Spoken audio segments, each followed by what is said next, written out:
குக்கிங்ல இன்னைக்கு என்ன பார்க்க போறோம் அப்படின்னு பாத்தீங்கன்னா, வேர்க்கடலைய வச்சுட்டு கடலை மிட்டாய் வீட்டுல நம்ம கடையில வாங்குற மாதிரி கடலை மிட்டாய் ஹெல்த்தியா நம்ம எப்படி பாக்குறது, ஹைஜீனிக்கா எப்படி செய்யறதுன்றத நான் இன்னைக்கு வீடியோல பார்க்க போறோம். தேவையான பொருட்கள்: வேர்க்கடலை தோல் எடுத்து வச்சுக்கணும். இப்போ நாங்க காமிக்கிறதுக்காக வச்சிருக்கோம். வேர்க்கடலை பிளஸ் ஏலக்காய், வெல்லம் தான் போட்டுக்க போறோம். அந்த பாவு பதம் வந்து உங்களுக்கு வெள்ளத்துல தான் வரும். அப்புறம் நெய் யூஸ் பண்ணிக்கலாம். ஓகே, கடலை மிட்டாய் எப்படி ரெடி பண்றோம்னு பார்த்துடலாம். நம்ம பாவு ரெடி பண்ணணும். கடலையை நம்ம தோல் எடுத்துட்டு ஒரு 2 தான் உடச்சி வச்சுக்கிறோம். ரிவர்ஸ்ல போட்டுக்கோங்க.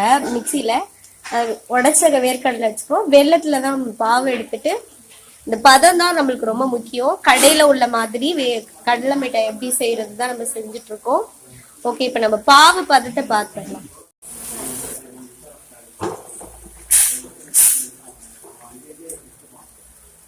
பாவு ரெடி ஆயிடுச்சு. நல்லா கரைஞ்சோன்னா எந்த பதத்துல இருக்கணும்னு நம்ம பார்க்கலாம். பாக சிம்லயே வச்சு பண்ணுங்க, இல்லைன்னா உங்களுக்கு கருக தீய ஆரம்பிச்சிடும். சரியா? பதம் இப்போ நம்ம பாக்குறோம். இதுதான் ரொம்ப முக்கியம். ஓகே, இப்போ வந்தீங்கன்னா உங்களுக்கு பிடிக்கிற மாதிரி உள்ள பதம் இருக்கு. உங்களுக்கு அது இதோ இந்த மாதிரி உருண்டை பிடிக்கிற பதம் மாதிரி இருக்கு. இதுக்கு அடுத்த ஸ்டேஜ் தான் நம்ம பண்ண போறோம்.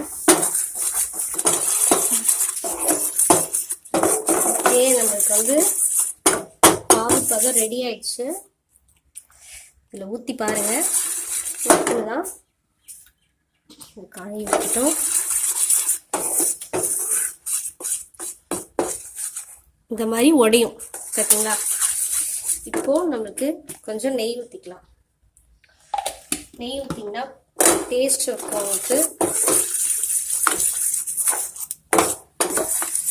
இப்போ இதில் நம்ம வேர்க்கடலை போட்டுக்க வேண்டியதான்.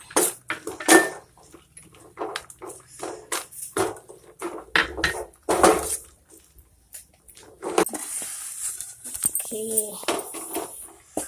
பாத்திரத்துல ட்ரான்ஸ்ஃபர் பண்ணிக்க வேண்டியதான். ஓகே காய்ஸ், உங்களுக்கு கடலை மிட்டாய் வந்து அழகா ரெடி ஆயிடுச்சு. கடையில உள்ள மாதிரியே உங்களுக்கு கடலை மிட்டாய் ஷேப் வந்து நீங்க உருண்டையா புடிச்சுக்கலாம், இந்த மாதிரி எடுத்துக்கலாம், இல்ல பார் மாதிரி உங்களுக்கு கட் பண்ணிக்கலாம்.